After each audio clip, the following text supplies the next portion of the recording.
thả chuẩn gì nhớ lên tụ ta lọ thia để xem nhớ lên tụ nó lử phân thia tụ có mà đơn từ nó cái đúng năng phải cho lọ dễ dùng long tông đi chả giờ giờ thì mất thả tông đi chả sư lọ biết cùng long ít cái lọ dễ lâu trở lúc chân với nhung nhớ trò sổ qua sổ chùa nó xí thia thằng em long ta là thó cái này sẽ để chuẩn chỉ cho cái nó cái nhân dùng xí na giờ đây nó nhớ lên tỏ cả lúc xí hở chạy nhung thấu lử phân tua bỏ lử phân bao nhiêu nhớ trò lúc rõ bút thơ hậu nó thế là phân bao nhiêu tiêu tàu khí bộ trái giả tê tê mà kế chữ xì và lựa phân tụng công mà đơn từ nó tàu của linh nó trâu lựa phân bao nhiêu thế là tôi trâu nữa một bông khỏi rét khỏi chùa khỏi tu linh nó lựa phân bao nhiêu thế là khí bộ trái giả trâu lựa phân thầu nó lựa phân mà để xả ra ô tê rồi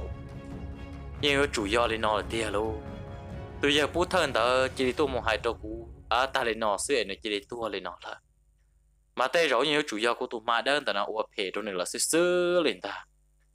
lựa phân bao nhiêu cũng chỉ thì có gì nữa có tụi mà đơn từ nó mà nhưng chỉ tụi mà đòi đi lên ta nếu như chỉ tụi mà đòi đi nhá trong hạ rong hạ chùa liền đây là cú sai lắm mà nếu như cho chỉ là một nhau thì là một chùa chế lúc năng sinh ta chỉ bao thì sợ thì do là từ nhau họ từ tua liền nó họ nói chỉ lựa phân mình xả chỉ ô do lại đâu sẽ dầu đi trà cú trâu tụi man nó tê chú chỉ khởi công là dầu đi trà luôn cú giờ chỉ đi nhẹ tụi man nó trâu là chỉ cú giờ chỉ đi chỉnh cho cá sáng tiệt nếu chỉ tụi man phê ở do là một tọ cú bao nhiêu tiệt do là một phê đó bé tên năng gì nhớ rồi hậu ròn ta thọ lệ phân nó tao lên nó chỉ lệ phân mình lấy xả tiệt lấy cho năng tua nhớ lấy giá ta lọt cho chơi tới chị tê giống như chủ chuột chuột cho lệ phân tụ mà đơn nó là xứ lì lúc nào chỉ lựa phân của hai đôi này bao nhiêu thì có nhiêu có chỉ cần cho cô cho các một vài một chế chỉ uli nó nè có nhân tiện nó ý đầu tư cũng mua thì tới mảng nó ta cũng mua thì tới mảng nó tiền lò lại cũng mà đi cho các tôi cho có lòng cho của nhau nè lựa phân bao nhiêu thì giờ thì uli đó mà có gì ta chỉ nó chỉ quyến chỉ tàu lúa rồi một đầu bùa tàu lúc giờ lúc rõ lại là bây giờ bao lại từ tụi mà đơn nó nếu như sao thì cũng tua lại nó nếu chỉ quan chế cũng gì là do cũng chờ các mục thiết gì cũng như cái chỉ thâu liền ta như đây thằng nó chỉ là phân tiết giờ thì có nè u lúc thì tiền nè chỉ có một tí tới mảng đó nó u có tiền lo cho ấy cũng mà lấy tốt tỏ co nhớ tới ta kỳ sơn giờ chỉ là phân giờ chỉ chúa tin giờ đó bùa tạo lúc rõ bút thơ tao nó cho cá là một chế là thằng là phân là một lên nó là phân tuyến nó to hay thì rồi là phân ít chế số cơn cầu tụi mà đơn tao nó giấy tụi chế cơn cầu đi thế này giấy tụi mà uất trời cơn cầu thiên trời tin hàng hàng đi thằng là phân tàu kế thế đã là một giờ chế uất trả tới bỏ tụi mà đỡ bự nhất trong tờ khó trong tê tu đỡ bỏ nhất trong tờ cho trôi rồi để phân là chân tôi chỉ khi cái đó khó trong sẽ chỉ để phân gặp đó hỗ trợ cho tụi mà đỡ chỉ để gặp cái đó hỗ trợ thế để phân sẽ làm một rồi nhất trong tờ để phân có thể thao tuổi không nhau mò cho tí cho làm phụ tụi mà đỡ là nó ta giờ đây nó để phân sẽ là hai tụi mà đỡ nữa tiểu mình mà đỡ nè nó tới tụi nó chỉ bỏ con nè đi là ấy uli nó nè chế ta kỳ thế ấy dùng một lần trò buồn trò ở chỉ tu một lần trò buồn trò hai rong trò ấy muốn thiệt xưa bỏ tao con nè trò cá lọ và chạy tụi nó chỉ bỏ con nè cũng nhớ xưa cần cầu chỉ bao dụ lý cha nó chỉ cá bự chỉ trâu kia li chỉ tụi mà đỡ chỉ nhớ tới dự định tờ sư ta kỳ sơn gió kia sư chỉ lựa phân chỉ đến ba chỗ chúa muốn để trang tan chờ cầu trò lúc na ấy kia lúc na thia chỉ đến mỗi tụi mà đỡ nó cha tàu kế tụi mù là lựa phân cái tàu kế tụi một giờ là trò bốn trâu nó và trả lời phân chỉ đến tụi một bỏ lúc khón tu to cần cầu lựa phân theo xã là tia chỉ cũng muốn niệm mà đỡ nó thâu kia trò lúc khón tu của nó sư đây rồi nếu tới chỉ tàu lọ lên lần ta yếu chủ tua xem ta lựa phân chỉ để cha tụi mà đỡ là một giờ tua dây đồn tới chỉ chắc luôn chỉ khi đến tụi mà đỡ luôn nhỏ cho bà nè và trả lời phân là một dây rồi sai cái lúc họ tu được to trở thành bộ hỗn ta lấy lựa phân tuồng có cá luôn chuồn tiệt tụi nó chỉ niệm mà đỡ giáp lợi cho bộ nên khốn tu hổ rồi luôn chỉ thằng nó chỉ bông thả cho hổ rồi chỉ lựa phân chỉ để tàu kế đường trong thiết ti lòng cho các lọ chế được sinh ra và cha thầu lựa phân là một chân tua chế để té bia là một dầu sọ tí bia xí chỉ và cha bỏ niệm mà đỡ tụi tàu kế bộ tỏ lọ rồi thia ô thầu nó luôn lựa phân bỏ thân niệm mà đỡ đã các tụi tàu kế tỏ lọ chế lựa phân xả ra thia và ta cũng thấy mà chú lúa bông trong bốn niệm khốn tu lựa và cha nó chờ tới tàu lý cha thia thầu nó chỉ lựa phân theo bao thì tụi mà đỡ là nó chế tụi trò đi cái này ta cô yêu uli nó chỉ tàu trụ nữa nó nếu tu hàng cân cầu đi cho chi này bóng rồi lúc khốn tu cho bùa hậu ấy nó như chỉ tu thế này cho cá lò tàu lên nó mà yếu chủ tàu chẳng phản ta thảo nó chỉ lừa phân bị nhau xia xả rõ hạt tiền ô tê rồi tụ mà đơn tận nó yếu ấy tụ đa là tê tê rồi giờ lên nó là trong nó chỉ lừa phân sẽ nhát cho hậu chế lừa phân sẽ ô cho chúa tới không món nó giờ trả tiếp lên chuyện đó lừa phân sẽ chỉ lừa chắc có một chỗ luôn để tụ mà đơn đỡ kia giờ lừa phân sẽ chỉ lừa một tụ mà đơn nó cơ nhất trò có trong của nó giờ lừa phân sẽ chỉ lừa tàu kế tụ một là trò bùa bể đủ rõ trò bể là thằng lệ phân tàu kế tàu một giờ bé lệ phân giờ tàu một sala rồi ít tuổi giờ tuổi lâu hàng là lệ phân giờ một kia thì tao mang từ nó trong tuổi giờ đó ta chỉ tuổi giờ đó thiết giờ thì ô mày tu giờ trong này nó là chỉ tụi mang từ nó dù vậy tụi mà ở chơi cần cầu thế vậy tụi mà ở cái tuổi này nó chỉ tàu nè nếu chế tụi nàng đỡ đi là tê rồi nó lúc chế ở là muốn cho con nhon tờ lại vậy lúc chế sư tiệt sĩ tụi này tiệt chỉ do tụi tờ tê rồi toàn tê nó giống một tấm mạng lâu我家个就用晒我用学个哩，你放点子的哦，对呀，不去包个啥的就用高了，结果这里有老了是，对呀，的那点子的我里那呢，个咋帮些的呀？个这干么节呢？个么做节就跟地图该là một tua，个么图该的呢来天么叫ปลา叫牛叫 là một trò trong tự khắc họ chu，theo个么叫茶叫 là một trò trong tự tăng nè，chỉ có một chu hay thì có sát sát thế chỉ có một bự là chỉ có một bữa tiếp lia có mà lấy sau theo mà uống say tôi một xe họ giờ lên từ xí là mà có nhiều chủ bỏ họ tiền giờ đã chuyển ta thầu nó chỉ lời phân xả rồi thì ô tụi giờ nó hay đến nó chỉ cú sự ô lên nó hay so qua họ giờ bỏ thì tụi nó giờ đã chuyển theo lời phân tì lòng chắc làm cho chỉ lời phân dẫn đó bé lọ thì ô chơi play tạm bỏ lên nó cú bỏ nè là ô chỉ lời bận chuyện to lên nó lời theo chị khó chuyện nhau nhau xe tới trên đấy nè cái là một tuần nó xe lệ phân trận tây kia tới thuộc cái là một chỉ lệ phân chỉ một thuộc cái này nó cho một lại kia cho đan tràn từ xì cho cái đồ lút tay lệ phân chỉ một thuộc cái này đó cho chúa một phải cho chúa tôi chập lá cho nhung cho một trò kia trong tay chỉ lệ phân chỉ lệ ô chúa thì sáng thì chỉ một nè cái trò đồ sụt trăng này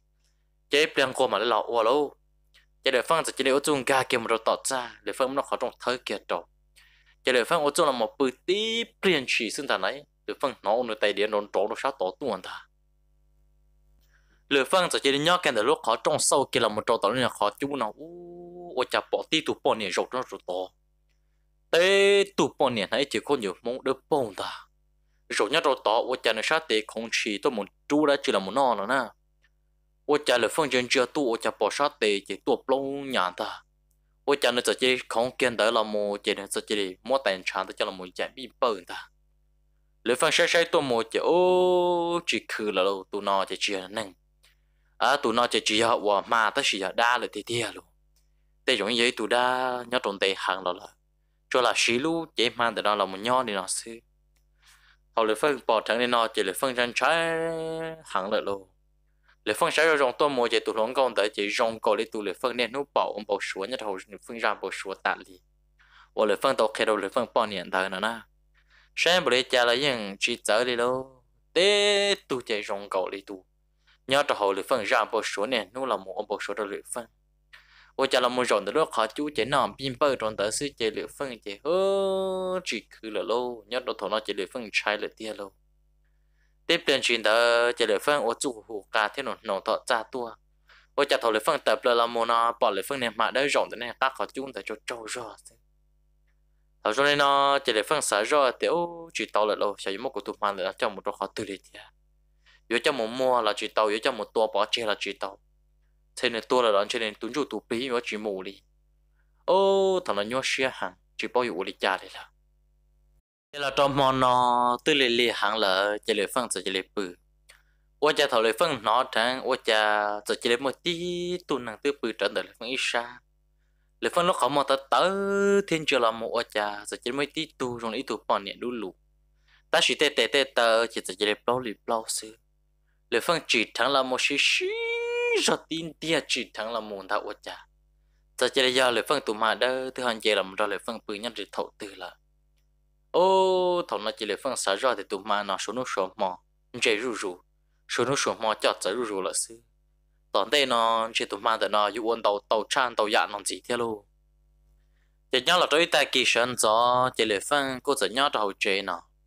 我家怎么个地说哈打到给都么脏的了分了路上，我家个地说的呢，这都把了分都买的呢，哦个年头了喽，比较老把说的呢，只了人有了只的呢，啊都个地说的那么年的点嘞，个这还都了分的，哦不了，我家个都买的呢，有种个担保哩那哩，抽头了个不搞不么的了分的这的哦，个都买的呢嘛么知道呢。cú tụi mà đến từ đó mà nó ít chuyện đó cú nhớ lên là lại mà cú chỉ mua lấy cho là cú chỉ mua ở tụi cứ đi số gì tay tam bảo liền ta nhưng thọ lò lùa thì ô thọ có lâu lấy cho là ứ nhẹ thôi lấy cho thọ có chỉ đúng một rồi ứ sư trôi nhân tận đầu lấy cho là ứ mà lấy thể đâu có lấy phân chỉ cả lên ta vì lấy cho phân bao là hết tiền giờ tụi cứ đi số đó mà vô một chỉ vô chủ mà tấm bằng sư liền ta lấy phân tết giờ tết chỉ mua giờ này ở mua nhẹ mua cuốn đồng lấy cho là tụi mà đến từ đó cú chỉ mua nè giờ ở tụ cứ đi xuống đó nó hai bộ lấy cha là bộ lấy phân chỉ cả ô ở tụ cứ đi xuống đó nó chỉ nhung một chế đi nhớ cái này nó giờ ở tụ cứ đi xuống giờ một thao cho chơi soi nhớ là gì mong trả ở tụ cứ đi xuống đó nó có chủ cả tàu lấy phân tụ mà đến đó nó vì giống gấu thầu là nhớ trong mò nó chỉ lấy phân giờ chỉ lấy bự nữa nè tới bự giấy ta mò chỉ ở cha lấy phân chỉ nó trong mỏ lúc xuống tàu cái bộ đồ san trộn lấy phân xả ra thì đã chỉ này, tôi chạm cái tàu kế tôi san rồi, trái bây giờ tôi sa tôi muốn nhờ của ta cái tên bùa thia, rồi phân mầm long tôi chả chỉ khi cái lúc ở trong đó té non ta, rồi phân xả ra thì trong đi lên từ lòng cao đầu của chế lại, rồi phân chỉ đi mà sợ sụt lút ra lòng nó, thằng nó chỉ rồi phân tụi mà đã nhưng bữa tết tôi cho ròn được ác họ chú nè, tôi chả rồi phân sẽ ra ở cứ tí xuống từ lòng cao vào đầu rồi phân chế là giờ chỉ là một tụi mà đang để nó cắt lọ chỉ muốn tí cái chỗ luôn nát chứ ô tụi mà đang để nó tí cái câu đồ nát sẽ cho tụi cái tin để nó chỉ cái vùng đồ san đồ lấy phương như bao thế nó rồi rong tới chỉ lấy mặt xã tiền cái chơi đâu đấy tiền cái chọn cái món ta chỉ lấy phương chỉ lấy cá lìa sự thiên nó nữa giờ tụi cái tí số tiền là một trăm tụi nó tọt nó sự chế cái chỉ chỗ tiền cho mua là nó nhớ đồ mò nó chỉ chỗ lấy ít ta mò cái chỉ để mua đấy là thằng nó chỉ ô người ta chỉ đi tàu kén được đồng tôi một lần tàu buôn tàu u luôn vì cái gì bao thì ít ta kia sơn gió chạy theo lệ phương nó theo bao theo chị thằng nó chỉ gọiว่าtàu tấm bằng theo chị ở tụ cái tỷ xuống đó nó tự muốn tỷ rồi luôn na thiên cả mù là lệ phương chỉ đi trong xe lo thì ô rồi nó chỉ lặp luôn tụ gọt mặt đơn tao nó lần ta rồi nó chỉ chúng mua tụ là mù rồi chùa nó cũng luôn nằng gì là lâu lệ phương chỉ đi trong xe theo chỉ đi nhau cả liền tao ta ô ta kỳ sơn gió sẽ chế lựa phân giờ ô chú muốn nói này gì ô tụi cái tí số là một sao đồng đá thì ô giờ đây nó nằm ở tí mỏ này là ba số là một sao đồng này chế nào ô cha giờ chế chỉ bỏ ta là anh này chỉ đã thiết giờ thì ô tú lò cho ô cha ở cái tí số nó ít ta mò những cái giờ chế tiền cái máu mù là cái tiền cái vô trâu xem một cái can tu là trâu buồn trâu u này cái chế để mù là tia giờ đây thằng nó chế lựa phân thiết giờ thì ô giờ cái mù là chế cá liệt lắm mà sao thì cái chuyên môn này dùng cái áp bên đâu để xóa tiền nó tất nhiên cái một là chơi cá liệt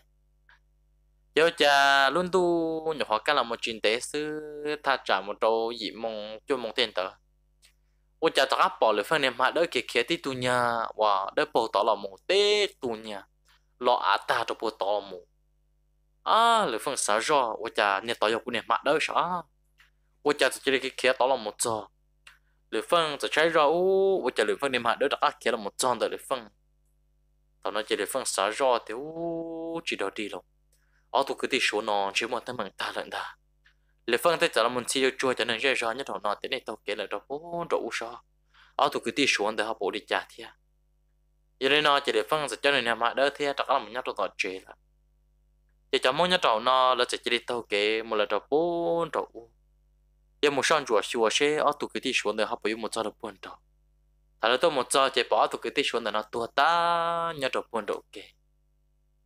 nhưng chỉ nó đã chỉ lên ta tụ mang để nó chỉ mong gõ lúc không một cậu nó taเลยđó, giờ đây nó thà là một bỏ lên nó chỉ sợ đồ lên trái tiết trắng taเลย, để chuyện giặc cao đã chỉ ta chỉ khẽ tên thọ tất cả lọ, thà là một giờ tôi chỉ là tất cả là một chi đồ lưỡi phân hạt tiểu tu lưỡi phân lọ, có hai lấy có biết cho nên một giờ được buồn đầu nó ở tụ cái tí số tua ta nhất là quan trọng lắm gọi tê chế mà trâu khơi mà chỉ bố hải nữa tê cho trâu nhìn chế là một khơi mà cái tê không muốn đi ta không muốn mò cậu nọ ta là họ tới hồ xíu bằng tua ta dùng đi đó chỉ là một cơn gần ta họ nói chỉ để phân bố cái là tiền yêu chuột tụt mà đến tận đó thì tiền đi đâu để phân xả ra thì ô chỉ khử lâu chỉ tàu lâu tụt mà đến tận đó dễ hàng thế tụt mà đến tận đó bao dùng thầu là chỉ để phân mà hai đôi chợ cứ tin tận đó thì uli nó nè lấy chả lão tụi cứ tin xuống tận đó tụi đấy hàng lì giờ bây chúng nó phôเลยนู่ở tụi cứ tin xuống tận đó người chúng mới dùng thờ trên cái hai giờ vô lò ở cú anh đại thế người hai giờ vô lò chỉ cái cuốn sổ đó bé cho tin năng nhất hậu rất hậu rõ thế anh nên chỉ là ở bé lần năng nên một là trò bùa tí mong cả lúc chạy cho một phổ của dùng thờ na giờ cái tin mong chỉ để tàu kế tôi một là trò bùa tí thế mong tụi cứ tin xuống tận đó lúc chạy cho một phổ là ô thằng nó chỉ là phân giờ sao rõ thì giờ dùng đi nó lại chỉ chủ đi nó chỉ cú cho cú này mà đơn từ đó một nhau là trò bùa tọt tê sư sao nhau trò tọt rõ nhau trò tọt rõ nó chạy biết cú này mà đơn từ đó hay là chỉ tăng mạng đầu cho họ cú thế để phân giờ chỉ cho tụi mà đơn tàu kế tụi một là trò bùa tọt tê chẳng có cho một nhau trò bùa tọt tê để phân là một giờ tọt phân cái lúc chế tê trò tọt chỉ để phân sẽ là một số trò chúa tê tê khó khua cho là một trò ít bơ nhau trò hậu chế lệ phân giờ chỉ là một món lúc chế sống đòn tỏ chỉ bùi khó đã chỉ có tại đồ san trâu lên ta một tết tại có khó cho là một trò đòn tỏ trâu chỉ là phân lúc khó trong khó có khó trâu lên ta giờ đây nó nhớ cái lên nó sư chỉ là phân giờ một trò tỏ tên ta lệ phân món lúc chế khó còn tại sao tàu đồ san trâu sao một đã chuyển cả là tàu sao một đã chuyển nhau hôm nay tại tàu một ta lệ phân giờ chỉ chỗ cái tàu lúc chú ta lệ phân giờ chỉ là mua cái chỗ tàu nó cho là một chỗ của chơi lúa hàng chỗ lúc chú ta là nông ta nữa chỉ lệ phân giờ chỉ mỗi lúc họ trong cơ chỉ lệ phân giờ hai chỗ tụ mà đến tận nó thì có nhóm tận nó cũng một tê bia của lọ mỗi lúc họ trong tận nó cơ chia là nó có nhóm tận nó nữa chỉ lúc họ chú mà chơi lúa chỉ lệ phân tập bờ lò một sư chỉ tê bia sư chỉ ô chà lúc chế tê lệ phân cái lúc chế tê chỉ cũng nhớ lo chìm lại liếp trong cho bùa số in tàn tu li luôn ôi cha lệ phân lúc chế hiện toàn ti sư nhớ cái lệ thảo nó chỉ hú lệ phân giờ chỉ lệ trâu tờ lệ nó mất tủ nhòa mà đơn nó lờ thì tụi mà đơn nó giờ chỉ lệ tua rồi nè giờ chỉ lệ tua lúc chế để nó rồi thảo lệ phân là một giờ chỉ hú tụi nhỏ mà đơn nó giờ chỉ lệ tua tí tu diệt to cho nhòa bắt xa chế tê chế giờ chỉ tư cũng nhét ta lại là chế lệ phân giờ chỉ cả lìa thế lệ phân giờ chỉ là hai tia cú thứ sáu tia có duyên chuyện hàng đi nó ta chịu chả có giờ chỉ tua đi nó thế thầu nó chế lệ phân giờ chỉ giữa bên lò chế lệ phân giờ chỉ tàu kế trận trong thế cho các lò chế là thầu lệ phân tàu kế thế là một chân tua đó bốn đầu chế nó sẽ chế lệ phân giờ chỉ tì lòng là một lời đầu bốn đầu đôi rõ bút thơ để phân giờ chỉ là một giờ là bốn rồi bút thơ thêm một hai đôi nữa bọn này thì con nhẹ cho các một chế tàu lại nhà mà đỡ của tôi mất lỡ được bốn rồi thay nhiều tên rồi tôi tua lại để phân bọn này tới giờ thì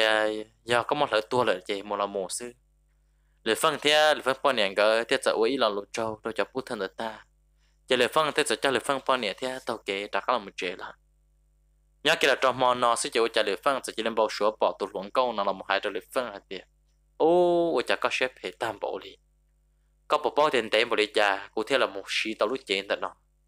tệ một đi cha cụ thể là một ca tàu lúc chuyện tận nó ôi cha có chỉ trả cái mò của lúc vào lúc chuyện tận nó lợi ta là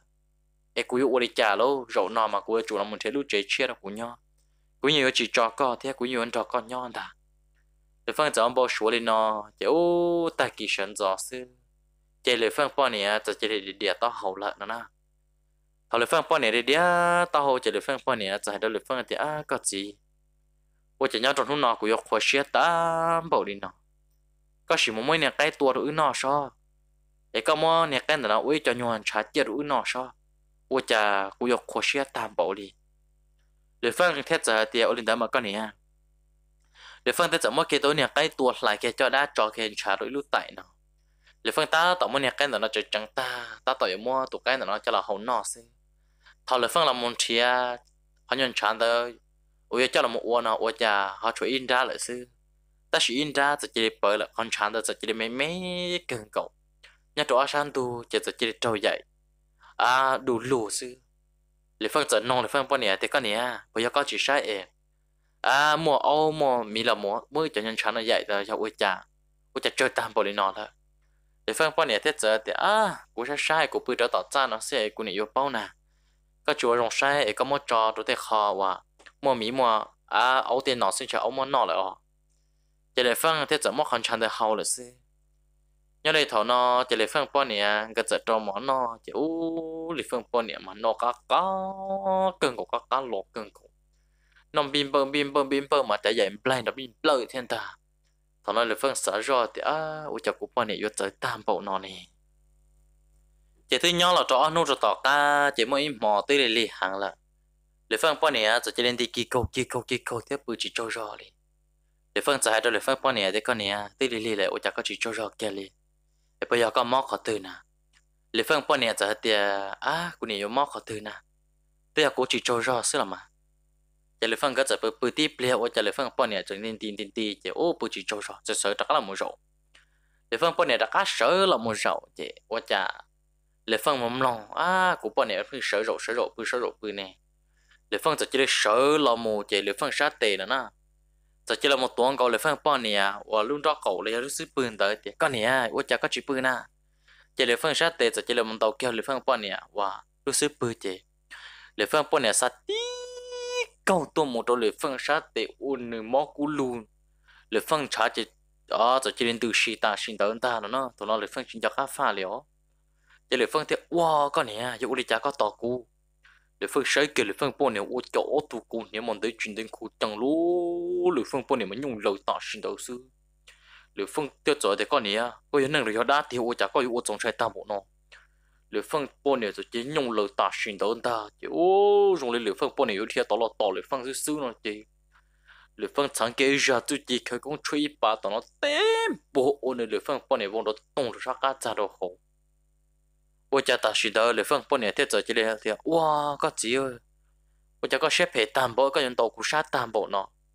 那份嘛哩社长收入占了么给那份半年抓手呢？我家那份半年做这里轮中的，个嘛学培抽了喽，个这里到股啥担保呢哩？那份在做的个呢，学校股看么在的我哩家，我这里到做个是要投资啊。lệ phân giờ mỗi lệ phân bên này cha sợ chỉ có thể được các làm nhau đồ số cha lệ phân sát để dân trả từ lưu chỉ là một xíu luôn lệ phân giờ chỉ để cho chúng mấy con nhóc con lá nhau đồn tờ chỉ lệ phân giờ mỗi con lá được cho là một khi chúng này sát để sang kia chú chỉ có công chúa bé bà tan cho chỉ lệ phân bên này cái giờ chỉ để bự là ta kia sáng giờ ở cha bỏ lệ phân bên này gần cắn chỉ mới lúc đã lúc rồi đi vì nhớ trốn nào mà thầu trốn tụ tờ chỉ tụ cậu đam mà tờ tư tụ chu tụ bì tức là một cái lệ phân lúc bọn này lúc chế lại chế nhớ rồi nhà mòn tuôn tới chế này chỉ trôi ra chế ô tô lệ phân bọn này lúc chế xa cần cầu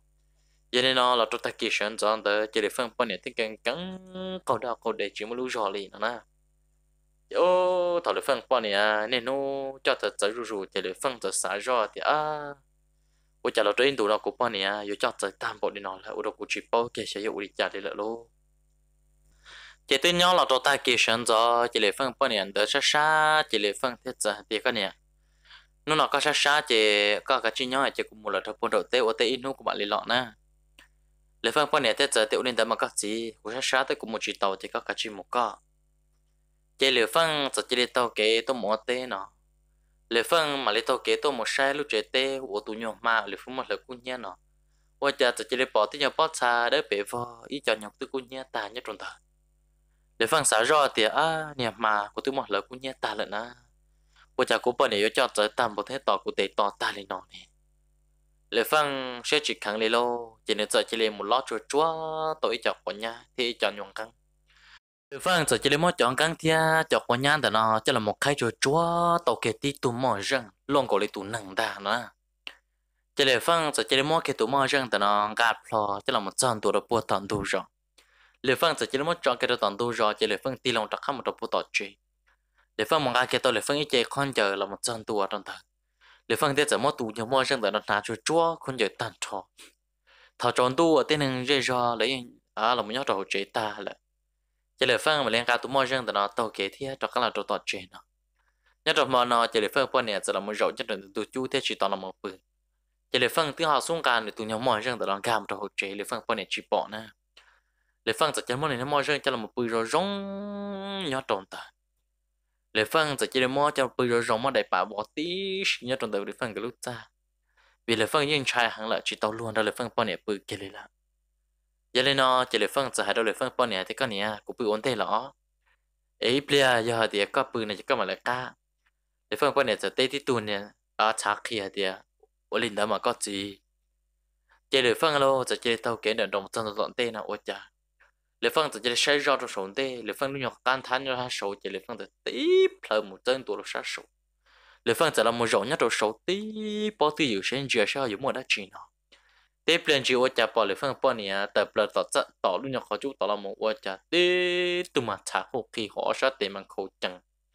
ở chả nhung lời ta xin ta sức không tròn trò gì xứng ta giờ khám một tỷ lệ phân lúc tụi nhỏ của nhà rồi tỷ lệ tụi nhỏ mọi răng tế chỉ lệ phân bỏ nè lô chế lòng lúc còn chừng một nè tê tê tê tê tan thọ tế cầu sao có tự ở chả chịu ở chả nè chả có nhung lời ý xuống ta hẳn địa là cho các một chân đồ sát tỏ bỏ kia sát tệ nhá đồ sát tỏ tí câu sát tệ ôi chả đã cắn nhung lợn ta thì chả hẳn địa là do chỉ cho chỉ lên một chân đồ bể lệ phân đối cho đã chỉ lệ phân bao nhiêu tao nói cho chỉ dàn chia muốn rõ bê tê ôn này lệ phân tụ mọi rừng tới chỉ cho đã tuôn cho ta xin tới họ lệ phân tụ mọi rừng chỉ đã ta chỉ bông bông tới chơi bỏ lệ phân bỏ nè chơi chụp đi play ta xin tới xí luôn bỏ thì lệ phân kia lợn nó chơi chụp đi play sản chỉ lần tụ tụ nó chơi lệ phân tụ cái lệ phân tan ta dập đời số lon ta lên ta để lệ phân bỏ nè sau đó còn tới uốn nữa lệ phân bỏ nè quan trả lời ta xin tới thì wow cái gì ôi chả có tua cũ đi nó lệ phân cho chơi trong cổ lệ phân tan ta là một tư kia lệ phân bỏ nè cho đan ta thì có tụi nhỏ đan được không có dầu cô đi chặt đâu cũng bỏ nè là có chỉ đi tàu cũng bỏ nè lúc chỉ tao xí nó nữa tụi nó chỉ đi phân bỏ nè thế giờ thì có gì ôi chả có dùng ba là dùng vừa đâu có ở đây chỉ để còn à sẽ có ở trâu đâu cũng mót tam bộ nó sát tam bộ nó lại nè để phân sẽ rõ để phân bỏ nè chán từ xí lô để phân giờ chỉ thằng kia chú chỉ cái công là một chỗ bé bà tan trò rồi để phân bỏ nè đó cổ tan trò sư gì ôi chả tù nhuộm mà đó câu là một trâu để phân hộ lúc khác cho bà ta chỉ mà họ dụ kể là một trâu rồi phân hậu xia sát tiết té cầu nhẹ mà chân chẳng trôn tới ta chỉ được phân lý tụi nàng khùng này sát tiết té u nàng blond chia trôn tới chỉ được phân té thân tiền được phân bao nè tao đã bông được sát tỏ chị ô nhớ lịch thổ nọ luôn được phân bao nè vòng được tông được sát tỏ chỉ được phân sợ ro thì tụi nhon được nó mà như chuối tụi mà đỡ là nó muốn cái đầu của bao nè lúc chỉ vô làm bộ kiến chỉ xia xương ta để phân sáng cho chuột chỉ khởi công thấu kia tàu bé để cô lấy là một khi cái lệ phân bao nhiêu sát tờ là một khi cái nó từng phân cái tụi dây tan tờ gì lệ phân sáng kia chỉ khởi công chỉ mua kia tụi tên cho cái cho một tròn tua trong tờ ta lệ phân chúa bé ra chỉ khởi công chỉ tứ kia tụ mà đơn từ nó còn đi tờ là một nọ tên chán từ nó ta thấu nó chỉ tụ mà đấy chỉ sát tờ đó chỉ lệ phân cho chỉ khởi công mà mua rồi chỉ mua rồi ôi chả tiếp liền tới chỉ tụi mà đã lỗ kia số lò to hậu tự lịch phân quan hệ ý sáng tới là một gì là một dạng pin bơ ta xin tới anh ta chỉ lịch phân tròn ta chẳng kia chú chỉ cả công ty kia bé tới con cho là một lon của lịch phân tròn ta lạnh ta tao nó là một sự chỉ ôi cha nói lúc số qua mà đó chuyện đó ta xin tới cho một bộ khó qua được hồng cái lúc trẻ hậu tua sự chỉ tan tròn tới sự chỉ hơn chia to lịch phân quan hệ vốn đó tông ta xin tới cho hậu lệ phân bao nhiêu chỉ sát họ ô bán lò ba dầu ta hở khóa sự chỉ thầu nọ luôn lệ phân thiết giờ thì có nhà có bộ đi cha lệ phân bao nhiêu thiết giờ thì có gì dầu đi cha có một cục khí nọ tao nói lệ phân thiết giờ thì ô con nhà lo có trâu đang cả lận ta có thêm một cục khí nọ tao nói chỉ lệ phân giờ chỉ một lệ phân bao nhiêu đời kia ô tao nói kia chỉ tung dù bị đá mà tao giờ chỉ lo theo bởi dàn chỉ ta xin đỡ lận ta nó nè hiện địa phương tại món địa phương bao nhiêu cho là một sản tỏ ra địa phương thiết giờ thì con nhẹ có sát thì cả chỉ một bự na địa phương bao nhiêu thiết giờ là một bự nhớ lấy thầu nọ chỉ địa phương xả rõ ô tây rõ tụi mà này tua lại thì tia rồi địa phương thiết sĩ chỉ khởi cũng là một tua này mà này rụ tua lại thế chỉ tây rõ chỉ mới là chỉ là địa phương tên cả là một tỏ ra thế đó có là một địa phương bao nhiêu bự nọ ôi cha địa phương giờ ông bố sủa nhớ được mò nọ tụi bỏ mà nó đó là ông bố sủa rồi địa phương ta thế có tụi nhon thì có phải cơn cậu liền cụ thứ trong đó có là một đề tam bộ nào cụ thứ chịu đi chả đâu có kia này ôi chả có vụ tao lúc xếp hết một cụ tua lên nó mà chuyện đề toàn tên nó nè có yếu bỏ xí xứ đảo để phân giờ ông bao số đi nó ta chỉ để phân có啥thì chỉ muốn nói chi là thế thế rồi cho nên chú tua là thế chỉ nên là ông bao số đi nó trâu cũ xứ giờ chỉ muốn nói chi là chỉ để phân giờ chỉ đi cả liền lên tờ chỉ tự nhiên nhỏ là tàu chuyện có lẽ upload thì cho tàu cá nó ngoài nu chỉ để phân tròn bao số bỏ tụi luôn câu ở đây nu là ông bao số đó để phân nhập bao lại từ tụi nó chỉ tụi câu mà đỡ xứ thảo lệ phân là muốn chỉ tụi câu mà đơn từ nó nhất trong bộ số tụi câu mà đơn từ nó giải tỏa lệ phân là tiền ô lệ phân cụ thể lúc thế nhẹ có cần cầu cụ thể ấy bộ trái giặt sợ đâu có cụ thể là một trò có nhau liền nào ở chả có lúc xíu đủ tam bảo lệ phân thế giờ thì nhau liền từ cụ thể có ước sĩ tới đây hàng thì cụ dân nâng họ có giờ đa sư có chỉ để trò cá một có thể có chờ có bà có chuyện nhau liền từ có thể cụ chỉ có sống một xã trò lại vì cụ ấy tụi nâng một bao niệm một bao một sế một chữ là có chỉ lấy trò cá nữa ấy có chỉ cho lòn gì là có mà lên muốn chia có tụ bị phì con nữa nhớ đến đỡ chỉ ship phì cũng một bao một sế một chữ ta là ấy có trò cá cho nên giờ quá cần cầu nên giá dê lò dê do lấy phân tròn ta tuổi tròn được tệ lấy phân giờ thì có giá lò dê chỉ cụ chỉ có tụ tròn ta ở đây nữa quá trò cá thì lòng ớt trộn tao tận tệ lấy phân chúa kia chú chỉ khởi công ý bà tan cho cú chỉ cún tại chuyện tại tôi một trong này ở nơi chậu chỉ tao lấy phân này là để phương đó sáng chuột chuột chú chỉ khởi công chúa bé bà tan đó chạy cái cho hậu ca hậu kế tan cho cho nên giờ chỉ nhóc qua là đó bố tỷ trong là xí tao nó nên giờ chỉ là hai trò lệ phương hai tia có xếp hệ thôi là vậy cũng một số nó cũng chỉ trò cá là giờ có yếu sao bỏ cùng một đi chả là có yếu chỉ bỏ cùng gì là vậy tao nó lệ phương giờ chỉ đi chỉ thắng là một tu tế tạm một lệ phương qua này thế giờ thì có gì bây giờ có một số lệ của chả nè nếu phân tiết giờ thì giờ là mà con này thì cũng bộ số chỉ dùng xưa thì nếu phân bao nhiêu cái cũng giờ đã các bự như này mà nó tức là cho ta kỳ sinh cho là có chỉ muốn đã chỉ thì chính do thằng đó là một chế tủ lòng gạo đa mà đơn đỡ giờ chỉ để lo gian chỉ cho họ để phân lúc này mù lại nè chế chính do thằng đó là một chế để phân giờ chỉ để chỉ ôm bao số bỏ thằng gạo mà đỡ chỉ bỏ thì cho nên là họ tự chỉ bỏ thì nhóc họ tự lấy lại chính do thằng nó chế tụng gạo mà đơn đỡ nó giờ chỉ gian chỉ tiếp lo bờ kia để phân lúc này mù lại nè chỉ để phân lúc năng giờ chỉ để tàu nó cá nhau dùng thế nào này bao nhiêu uốn năng là một trò cá nó thế ấy cho nên ý chúng nó sẽ là chúng này chúng gì tôi thua lên thua tù nhất là lưu phân ra nó tù nó giờ cũng mất thả là một trò chơi thì nó cho và thì giờ sẽ từ này thua tù này cô nhận chỉ tao cái uốn nó cá nhau dùng thế ấy cho nên nó biết mà sinh trí đùa nhất là lưu phân tù giờ lọt thằng đây nó thế cô chỉ muốn tàu ra cho là thả được biết sự tàu nó chỉ cái là dễ nhất trong số số chuột nó thế ấy thằng nên lòng ta là thọ cái này sẽ là chúng chỉ tao cái nó cá nhau dùng xứ em bé mà lại sinh trí đùa như là ra chuyên tu chia ở đó thằng tây nó sẽ là nhớ rộng của trong đó nè